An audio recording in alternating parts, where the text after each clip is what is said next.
السلام علیکم ورحمۃ اللہ تعالی وبرکاتہ۔ روزے کے متعلق مسائل پیش خدمت ہیں، سماعت فرمائے۔ ایک سوال کیا گیا ہے، کیا انہیلر کے استعمال سے روزہ ٹوٹ جائے گا یا نہیں ٹوٹے گا؟ کیونکہ جو دمے کے مریض ہوتے ہیں اس کو دن میں متعدد بار استعمال کرتے ہیں، یعنی اس کے ذریعے سانس لیتے ہیں۔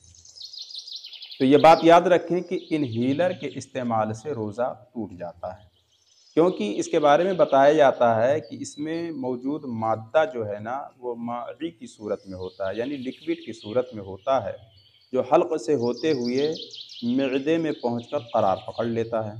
لہٰذا اس کا حکم وہی ہوگا جو دھوئیں کو قصداً سونگھنے کا حکم ہے، یعنی جس طرح دھوئیں کو قصداً سونگھنے سے روزہ ٹوٹ جاتا ہے، اسی طرح انہیلر کے استعمال سے بھی روزہ ٹوٹ جائے گا۔ البتہ انجیکشن اور ڈرپ لگانے سے روزہ نہیں ٹوٹتا۔ اب سوال نمودار ہوتا ہے کہ اس کے ذریعے بھی تو دوا جسم میں پہنچائی جاتی ہے، تو پھر انجیکشن سے روزہ کیوں نہیں ٹوٹتا؟ تو اس کا جواب یہ دیا جاتا ہے کہ انجیکشن سے جو دوا جسم میں پہنچائی جاتی ہے وہ معدے تک نہیں پہنچتی، بلکہ رگوں یا پٹھوں میں رہ جاتی ہے۔ لہٰذا اس سے روزہ نہیں ٹوٹے گا، کیونکہ فقہ کا یہ قاعدہ ہے کہ جو چیز معدے میں پہنچ کر قرار نہ پکڑ لے وہ مفسد صوم نہیں۔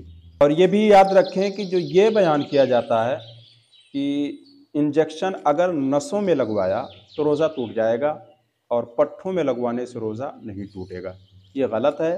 انجیکشن چاہے نسوں میں لگوائیں یا پٹھوں میں لگوائیں، انجیکشن لگوانے سے روزہ نہیں ٹوٹتا۔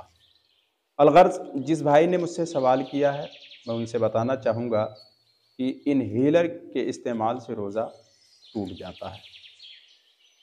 اگر آپ کے ذہن میں کوئی سوال ہو تو کمنٹ کے ذریعے مجھ سے سوال کریں، انشاءاللہ تبارک و تعالی میں مدلل جواب دینے کی کوشش کروں گا۔